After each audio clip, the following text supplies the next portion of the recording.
Bom dia, pessoal. Nessa aula falaremos um pouco sobre semiologia dos rins e do trato urinário e descreverei as principais doenças e alterações relacionadas aos rins e o trato urinário. Bem, em relação à anamnese, algumas queixas são importantes, do tipo edema, o paciente relata que inchou, a mãe do paciente relata que observou que ele inchou nos últimos tempos, mudanças na cor e no aspecto da urina também são queixas frequentes que levam o paciente a procurar um médico, a saber o que está acontecendo, febre, prostração e sintomas urinários também podem ser queixas, uma criança que está com dor para urinar, que chora para urinar, tendo febre, prostrada, ou mesmo um lactente febril, a gente sempre tem que pensar na possibilidade dessa febre ser causada por uma infecção urinária. Outras queixas do tipo disúria, que é a dificuldade de urinar, augúria, que é dor para urinar, polaciúria, que é a urina frequente, fazendo xixi várias vezes ao dia, às vezes quantidades pequenas, e oligúria, que é a diminuição do volume urinário. Em relação à história da moléstia atual, é importante saber como que começou essa queixa, o que desencadeou, ou então o que lembra que possa ter se associado, de que forma que essa queixa está evoluindo, se for, por exemplo, um edema, se ele está aumentando, se está diminuindo, se ele predomina de manhã, se diminui ao longo do dia, quais são fatores desencadeantes, se é que teve algum fator desencadeante, se teve algum fator agravante e quais investigações e tratamentos que o paciente fez até o momento de procurar aquela consulta. A história pregressa, a gente não pode esquecer de perguntar sobre ultrassonografia fetal, né? Perguntar para a mãe se tinha alguma alteração no ultrassom que ela fez durante o pré-natal, porque é muito comum a detecção de malformações dos rins e do trato urinário. Como que foi a gestação e o parto, se o neném nasceu prematuro, com baixo peso, se teve sofrimento fetal, quais os medicamentos que a mãe usou na gestação, como que foi o período neonatal. Isso tudo é muito importante em se tratando de doenças dos rins e do trato urinário. E na história familiar, a gente vai perguntar basicamente se tem alguma nefropatia na família, se alguém tem doença renal, se a mãe lembra disso, e se tiver, quais doenças, né? Ou qual doença que é relatada. Bom, em relação à ultrassonografia fetal, é interessante a gente dizer que o ultrassom fetal é uma coisa relativamente recente e considerando, né, que os primeiros aparelhos de ultrassom e publicações referentes a esses aparelhos de ultrassom foram em 1958, tem essa publicação do The Lancet, falando da possibilidade de fazer o ultrassom na grávida, né, e observar as alterações do feto. E o primeiro ultrassom que descreve uma anomalia do trato urinário aconteceu em 1975, quer dizer, isso é bem recente. Então, nesse ultrassom, né, que a imagem, vocês podem ver que é uma imagem bem precária, né, mas já foi possível verificar que a pelve renal era dilatada, o que a gente chama de hidronefrose, tinha um ureter dilatado, então um mega ureter bem grosso aqui, e uma bexiga dilatada, então uma mega bexiga. Então esse trabalho foi publicado em 1975 no British Journal of Obstetrics and Gynecology e para vocês verem que é uma coisa relativamente recente. Bom, então o que é hidronefrose fetal, né? O que a gente chama de hidronefrose fetal? A gente define hidronefrose fetal como uma medida do diâmetro antero-posterior da pelve, como está mostrando essa linhazinha vermelha, renal maior que 5 milímetros em qualquer idade gestacional. Então isso é que a gente chama de hidronefrose fetal, essa medida. Vocês podem ver aqui a medida no rim direito, aqui a medida no rim esquerdo, né? Então é desse jeito que é feito. Bom, o que a gente pode achar no ultrassom no pré-natal, né? Então a gente pode achar desde essa medida, né, essa dilatação da pelve renal acima de 5 milímetros, isoladamente, ou então associada com outros achados, por exemplo, um ureter dilatado, uma bexiga dilatada, presença de cistos no parênquima do rim, enfim. Então a gente pode ter uma hidronefrose isolada ou associada a outros achados.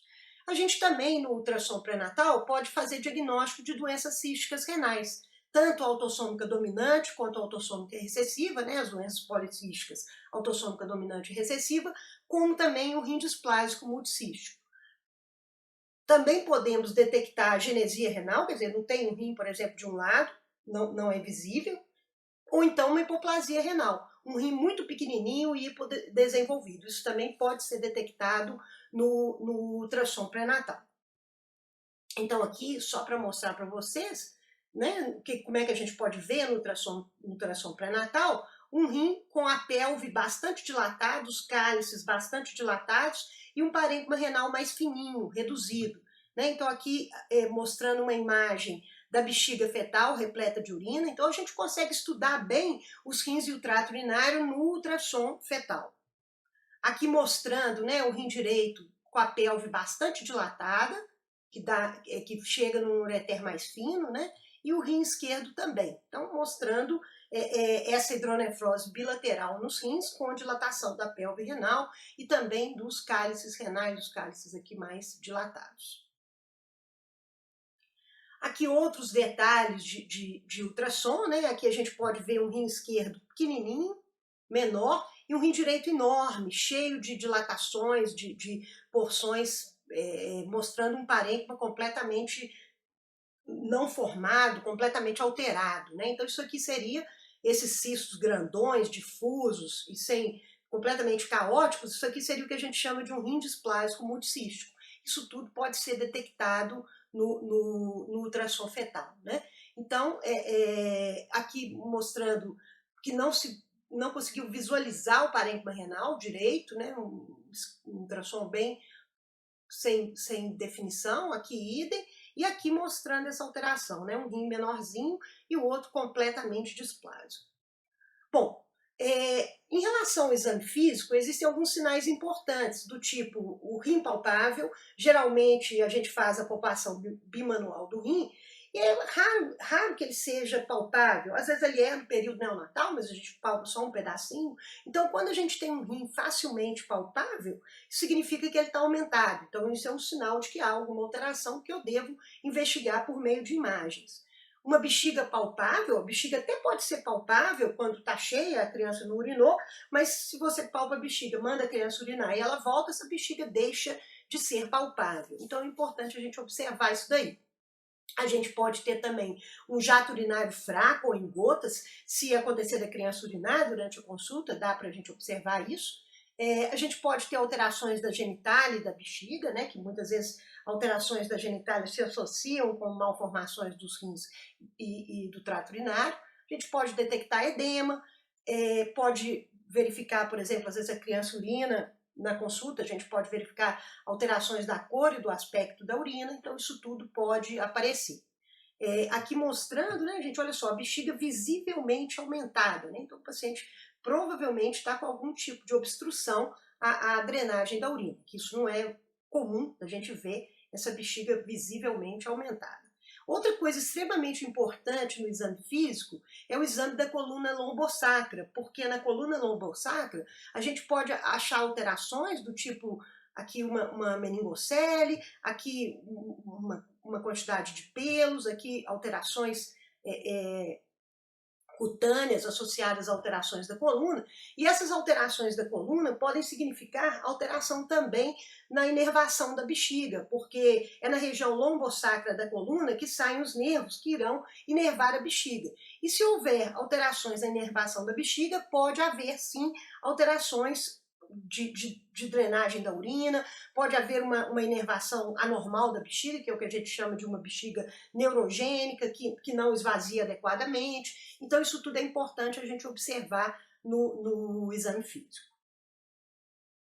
Então agora, gente, vou falar um pouco de algumas doenças relacionadas aos rins e o trato urinário, e vou começar falando das anomalias congênitas dos rins e do trato urinário, que a gente chama, né, conhecido o termo que a gente mais usa na área da nefrologia é CACUT, que é um acrônimo do inglês que significa Congenital Anomalies of the Kidney and Urinary Tract. Então esse termo, ele inclui um grupo heterogêneo de malformações congênitas que vão afetar o rim e o trato urinário, ou ambos, ou isoladamente cada um deles. Essas malformações congênitas, né, dos rins do trato urinário são muito comuns. E a hidronefrose pré-natal, ela é detectada em 1 a 5% de todas as gestações. Quer dizer, um achado extremamente comum que a gente tem que entender um pouquinho para poder lidar com ele.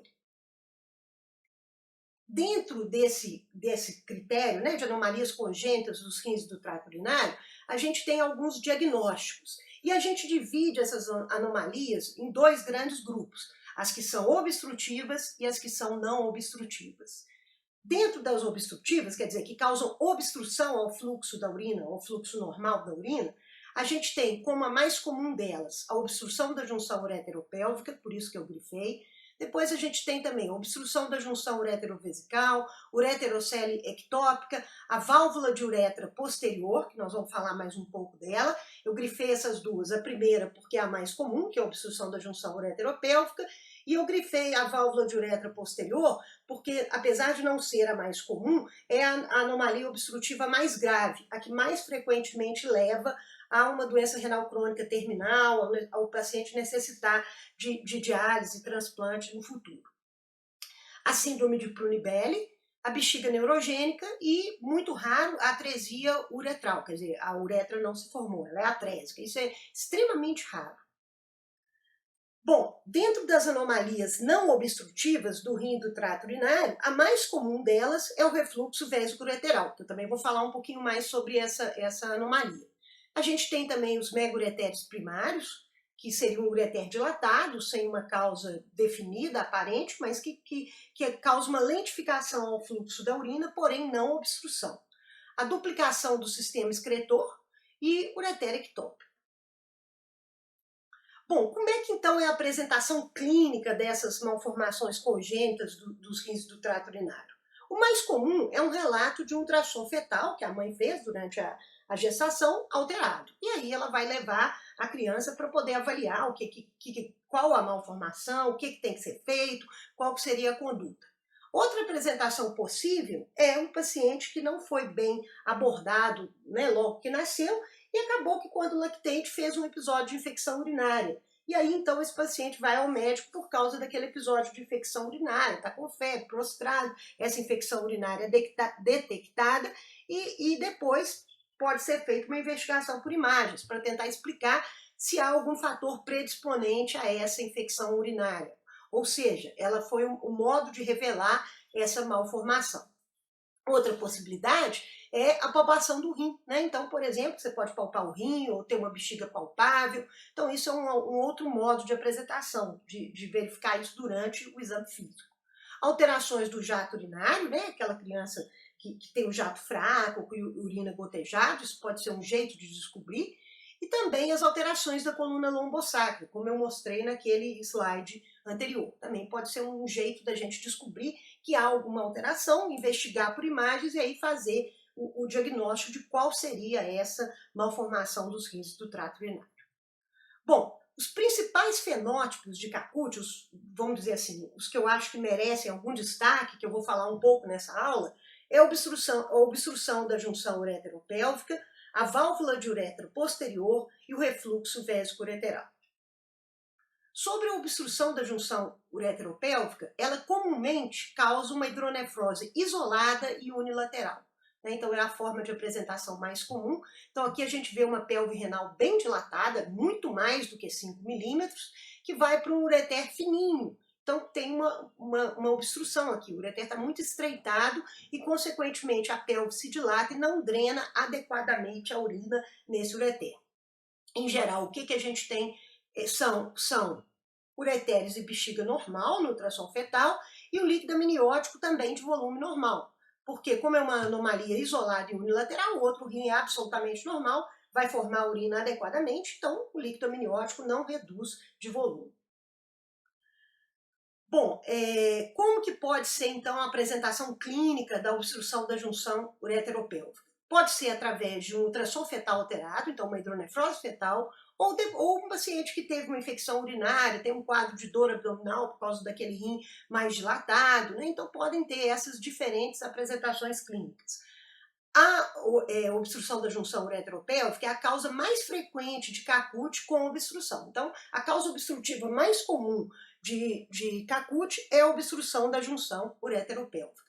Essa obstrução ela pode ser intrínseca por um problema na parede do ureter, que fez com que ele ficasse estreitado, quer dizer, um defeito embriogenético, tem genes relacionados a isso, ou então ela pode ser extrínseca, alguma estrutura, algum vaso anômalo está comprimindo, tá comprimindo o ureter e impedindo a devida drenagem da urina saindo da pelve para aquele ureter. E é importante a gente dizer que tem relato de melhora espontânea, sem cirurgia, em 50% a 70% dos casos. Então, geralmente, quando a gente pega uma pelve renal não tão dilatada, ou seja, uma pelve renal em torno de 15, 16, até no máximo 20 milímetros, a gente pode ter uma conduta conservadora aguardando para ver se essa dilatação diminui com o tempo, mas tem que ser uma conduta conservadora muito vigilante, que repete o ultrassom com periodicidade, que mantém o paciente tomando antibiótico profilático para evitar infecção urinária, enfim. Mas isso é possível. Então aqui eu estou mostrando o rim direito normal, o rim esquerdo com a pelve toda dilatada, olha a diferença, aqui uma pelve enorme, dilatada, e aqui mostrando que o rim direito aqui é uma cintilografia renal. É claro que eu não vou ficar explicando o exame em detalhes, que não é o objetivo dessa aula, mas mostrando uma coisa interessante, que o rim direito excreta normalmente o contraste, quer dizer, a curva cai, enquanto o rim direito acumula o contraste, ou seja, um padrão de obstrução, desculpa, enquanto o rim esquerdo acumula o radiotraçador. Então, um padrão de obstrução compatível com esse ultrassom daqui. Bom, agora falando um pouco sobre a outra anomalia que eu destaquei, que é a válvula de uretra posterior. Né? O que é a válvula de uretra posterior? É a formação anômala de uma membrana na porção prostática da uretra. Então, ela vai acontecer só no sexo masculino, ela tem uma incidência de 1 para 10 mil e é considerada a uropatia mais grave, né? A uropatia obstrutiva mais grave. Então aqui, gente, a gente tem uma bexiga muito aumentada, com parede espessada. Por quê? Porque ela não está conseguindo drenar a urina devidamente, né? Então, por isso que ela fica tão dilatada e tão espessada, né? Então, além da bexiga estar dilatada, a gente pode ter ureter dilatado também, né? Por causa da obstrução. E aqui mostrando como que seria a imagem numa uretrocistografia miccional. O que é esse exame? Esse exame é o seguinte, é um exame de raio-x, onde você sonda a uretra do paciente, injeta um contraste, e esse contraste, então, vai para a bexiga, e aí você vai ver se depois que você tirar a sonda, como é que drena, como é que acontece com esse contraste. Então, no caso desse paciente, aconteceu o seguinte, ele tem essa obstrução aqui, que dilata a uretra, então isso aqui é uma uretra muito dilatada, uma bexiga muito dilatada, e além de tudo, ele tem um refluxo de um lado, quer dizer, sobe contraste pelo ureter também muito dilatado rumo à pelve renal. Então, um ultrassom completamente, um exame radiológico, né, uma uretrocistografia miccional compatível com válvula de uretra posterior e mostrando grande alteração nos rins e no trato urinário. Aqui, novamente, eu mostrando com detalhes para vocês a válvula, quer dizer, esse estreitamento abrupto, essa dilatação, o refluxo, a bexiga dilatada, compatível, por exemplo, com essa bexiga dilatada aqui, né? Uma bexiga visivelmente dilatada. Então, esse paciente aqui é um paciente com válvula de uretra posterior que tem uma dificuldade muito grande de drenar espontaneamente a urina. Né? Então, muitas vezes, quando é um nenenzinho, a gente às vezes tem que passar uma sonda para aliviar, para permitir que a urina seja drenada devidamente, até fazer a correção cirúrgica da doença, né? Que pode ser por meio de um catéterzinho com a ponta que você vai romper a válvula, né? Um aparelho, uma cirurgia menos invasiva dessa forma, esse aparelho entra pela uretra e rompe a válvula, ou então, quando você não tem um aparelho de calibre adequado para a uretra de recém-nascido, aí a gente faz um buraquinho na bexiga, que é chamado de vesicostomia. Mas de alguma forma a gente tem que aliviar essa obstrução. É importante dizer também que em alguns pacientes a gente já faz o tratamento no pré-natal, para tentar salvar esse rim, tentar aliviá-lo desse processo obstrutivo grave. Então, como é que é feito isso? na verdade, é colocado, né, na bexiga fetal um catéter permitindo a drenagem da urina, que é esse catéter pigtail. E aí essa urina vai ser drenada para o líquido amniótico. Isso tem uma dupla vantagem, por quê? Se essa obstrução é de grau moderado, você consegue melhorar a quantidade de líquido amniótico para esse feto ao drenar a urina dele e consegue aliviar também o processo obstrutivo intrauterino. Infelizmente, o sucesso com essa técnica não é muito grande, porque ela vai ser indicada nos casos moderados e muitas vezes esses casos você já tem algum grau de displasia renal, alguma disfunção já instalada que o pigtail, que o catéter não alivia tanto por meio dessa drenagem. Estou aqui mostrando o catéterzinho lá dentro, aqui mostrando pelo ultrassom, você consegue enxergar se esse catéter foi bem posicionado, né? O procedimento é todo guiado por ultrassom, mas é uma tentativa sim de aliviar a obstrução que a válvula de uretra posterior causa. Bom, agora a outra doença que eu mencionei, que é o refluxo vésico-ureteral. Claro que aqui eu coloquei a foto de um refluxo muito intenso, né? Um refluxo que a gente chama de grau 5, que é um refluxo que leva à dilatação muito grande dos ureteres, com dilatação da pelve renal, né? E a bexiga aqui repleta e o contraste refluindo rumo aos ureteres e pelve renal. Então isso aqui é um dólico mega ureter, né? Todo dilatado, e é um refluxo grau 5. Bom, então o que é o refluxo? O refluxo é uma doença autossômica dominante, de penetrância incompleta e expressão clínica variável, né? Então a gente tem formas diferentes do refluxo acontecer.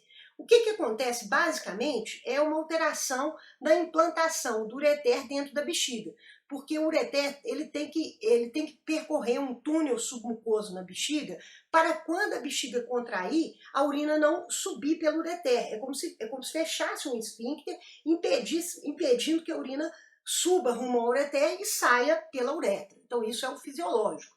Se o paciente tem essa implantação anômala, a chance de que reflua a urina, de que a urina volte pelos ureteres, fica muito grande. Então, isso é determinado então, geneticamente, é uma herança dominante em algumas famílias e em outras pode ter um padrão poligênico. Né? Então, a genética também é bem variável. Aqui os graus do refluxo, né, gente? Então, aqui um grau 1, que a gente tem somente um pouco de urina subindo rumo pelos ureteres, sem chegar na pelve renal. Grau 2, sobe a urina, chega até a pelve renal, mas não dilata nada. Grau 3, já começa a dilatar ureter e pelve renal. Grau 4, dilata mais ainda. E grau 5, dilata absurdamente, que é aquela imagem que eu mostrei, do dólico mega ureter. Aqui, esses percentuais eu coloquei aqui para dizer qual que é a chance de cada refluxo desse tipo levar à formação de cicatrizes renais, né? Então, no grau 1 é muito pequena, grau 1 e grau 2 praticamente não tem essa chance, já começa a ter essa chance nos graus mais elevados, 3, 4 e 5. Lembrando que o grau 5 a gente tem uma chance de 50% de haver a formação de cicatrizes renais, né?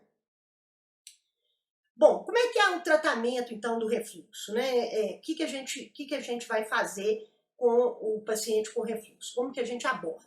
Então, a primeira coisa que a gente tem que avaliar é se esse paciente tem hidronefrose associada, quer dizer, tem que fazer exame de imagem para poder caracterizar esse refluxo, procurar saber se esse paciente tem alguma disfunção miccional e tentar tratá-la, e fazer o rastreamento familiar, considerando que é uma herança autossômica dominante na grande maioria das vezes.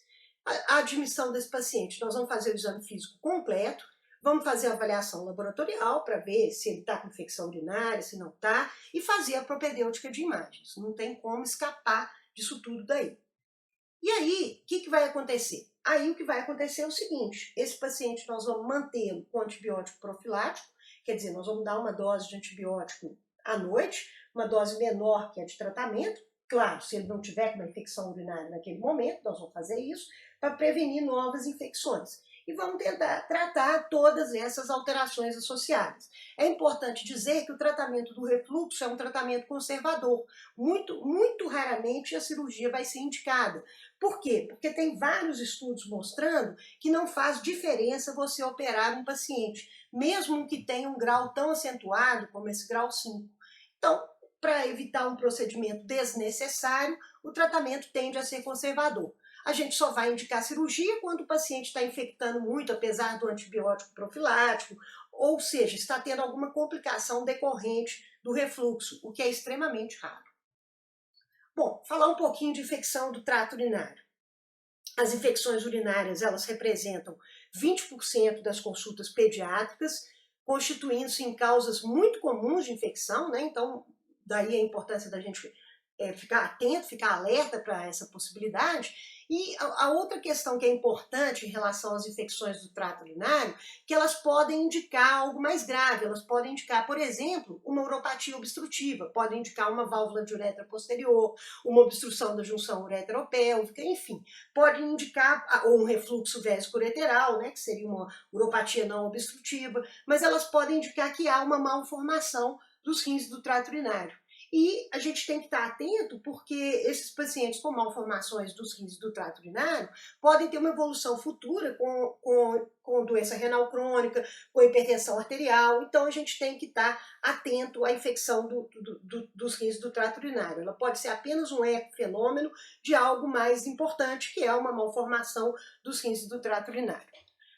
Bom, a maioria das infecções urinárias pode ser óligo ou assintomáticas, quer dizer, com pouco sintoma, então a gente vai ter que ter um certo grau de suspeita clínica, né?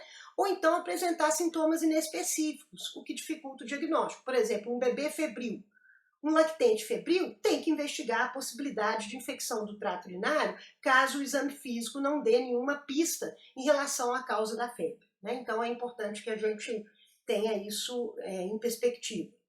E lembrar que todo o trato urinário, desde os rins até a uretra, pode sediar a infecção.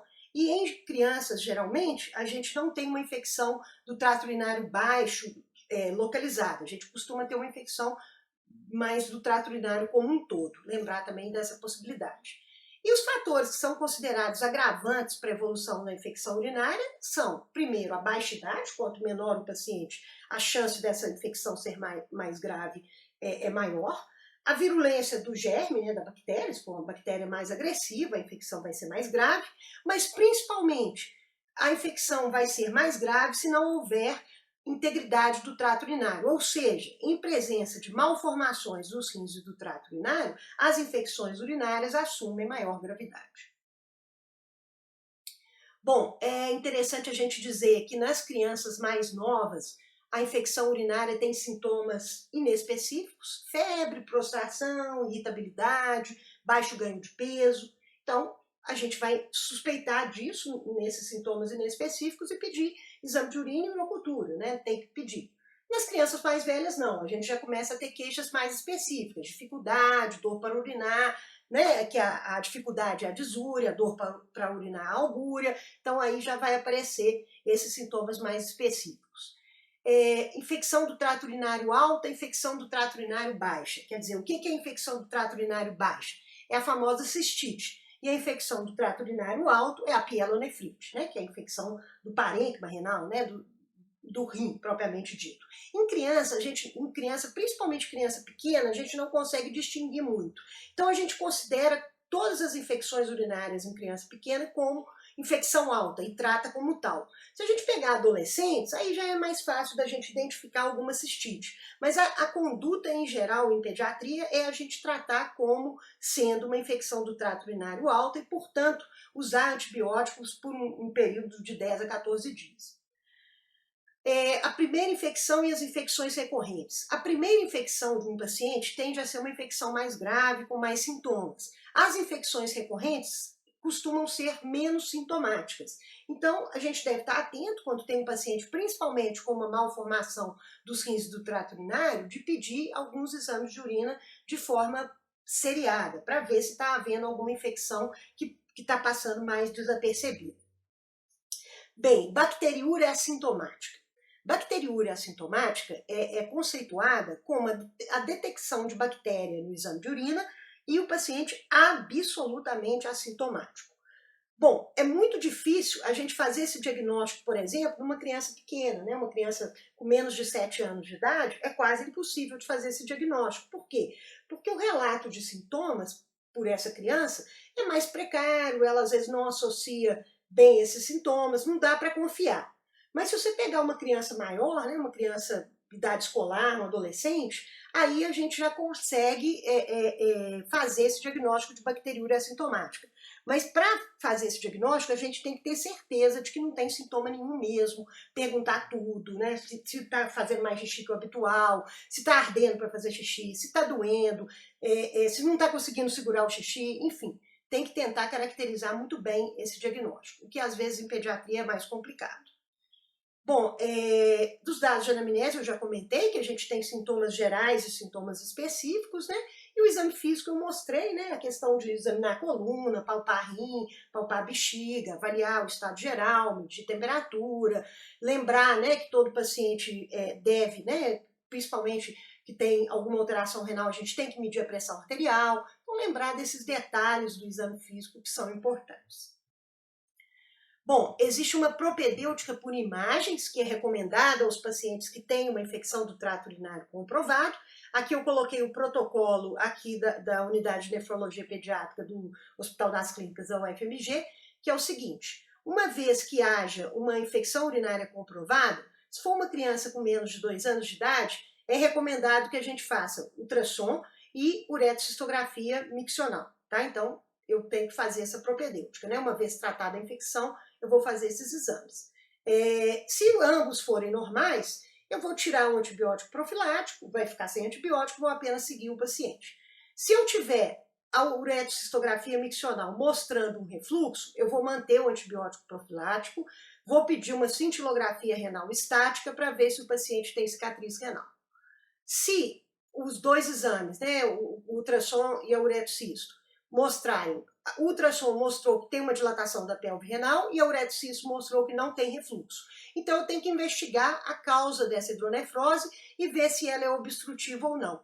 Para isso eu vou pedir cintilografia renal dinâmica e cintilografia renal estática, para ver se é um paciente que necessita de uma intervenção cirúrgica para alívio da obstrução. Quando o paciente tem sua primeira infecção urinária comprovada com mais de 2 anos, a conduta é fazer um ultrassom de boa qualidade, feito com bastante critério, para poder nortear o que eu vou fazer de investigação futura. Se esse ultrassom for normal, não vou dar antibiótico profilático, vou apenas seguir o paciente. Se esse ultrassom for alterado, eu vou manter o antibiótico profilático e estender minha investigação por imagens, através da uretrocistografia miccional e das cintilografias renais estática e dinâmica. Bom, agora, gente, vou falar muito brevemente das duas síndromes que eu julgo de grande importância e interesse para a nefrologia, né, para a área de semiologia dos rins do trato urinário, que são a síndrome nefrótica e nefrítica. Claro que, como é o objetivo de uma aula dar um panorama geral dessas alterações, eu vou apenas descrever o que é a doença e, claro, que aprofundar não seria o objetivo dessa aula. Então, a síndrome nefrótica é uma expressão clínica de lesões glomerulares de diferentes causas, que envolve uma tríade clássica, que é a presença de proteinúria, tá? Então, na urina de 24 horas, uma excreção de proteína maior que 40 miligramas por metro quadrado por hora, ou em urina de amostra única, se eu dosar proteína e creatinina e dividir a quantidade de proteína pela quantidade de creatinina, eu vou ter essa relação acima de 2, seria o ponto de corte. Hipoalbuminemia, uma albumina sérica menor que 2,5 gramas por decilitro, e a presença de edema. Então, quando eu tenho proteinúria, hipoalbuminemia e edema, eu tenho síndrome nefrótica. Essa é a tríade clássica que caracteriza a síndrome nefrótica. Então, aqui mostrando, né, o paciente com essa aparência, né, de um edema facial, o olhinho mais inchado, meio fechando, né, então vai ter muito essa característica. Um edema mais mole, né, é bem típico da síndrome nefrótica. Já a síndrome nefrítica é um pouco diferente. Ela é um processo inflamatório agudo que envolve os glomérulos renais.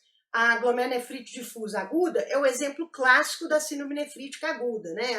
A glomerulonefrite difusa aguda, geralmente, ela ocorre como uma resposta imunológica a uma infecção por estreptococo beta-hemolítico do grupo A, que pode ser tanto uma infecção de garganta, uma amigdalite, quanto uma infecção de pele, um impetigo, enfim.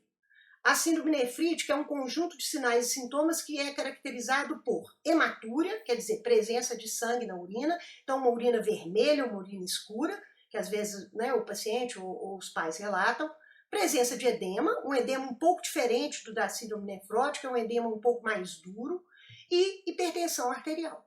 Então, isso tudo aqui é o que a gente observa como a tríade clássica da síndrome nefrítica. A gente pode ter também uma redução do volume urinário, o paciente está urinando menos, então uma oligúria, e uma proteinúria subnefrótica. O quê? Uma proteinúria, quer dizer, tem proteína na urina, mas não tem tanta proteína quanto na síndrome nefrótica. Quer dizer, enquanto a quantidade excretada de proteína na urina de 24 horas é menor do que na síndrome nefrótica. Bom, gente, geralmente a síndrome nefrítica ela ocorre de 7 a 21 dias após a infecção estreptocócica. Os sintomas são inespecíficos. A hematúria, né, quer dizer, a presença de sangue na urina, pode ser visível, macroscópica, você olha a urina mais vermelha, mais escura, ou microscópica, onde você não consegue, só consegue detectar se você fizer um exame de urina. E vai ter lá uma quantidade de hemácias aumentada, mas que não chegou a ser visível. O edema geralmente é bipalpebral, intensidade variável. A hipertensão pode ser leve, moderada ou caracterizar uma urgência, emergência hipertensiva. Geralmente tem sinais de congestão circulatória, quer dizer, além do edema, a gente pode ter, nos casos mais graves, por causa da retenção de sal e água, até uma insuficiência cardíaca congestiva, e pode acontecer uma injúria renal aguda. Felizmente isso é mais raro, mas pode acontecer. Bom, a síndrome nefrítica, então, na verdade, o que acontece? A gente tem uma agressão imunológica em resposta àquela infecção, a gente vai ter reações inflamatórias glomerulares, uma diminuição do ritmo de filtração glomerular, uma diminuição do volume urinário, aumento do volume plasmático e hipervolemia, que é o principal mecanismo de hipertensão nesses pacientes. Bom, então, gente, concluindo essa aula, né, eu quis fazer um panorama geral, mas os sinais e sintomas referentes aos rins e ao trato urinário são muito heterogêneos. Os principais fenótipos eu mostrei aqui, que são as anomalias congênitas dos rins e do trato urinário, a infecção urinária, a síndrome nefrótica e a síndrome nefrítica. E é importante saber identificar na anamnese e no exame físico pistas para as doenças renais, né? Quer dizer, isso é muito importante. Os exames de imagem são de grande valia para a avaliação das doenças renais. Eu espero que a aula tenha sido de valia e obrigado pela atenção de todos.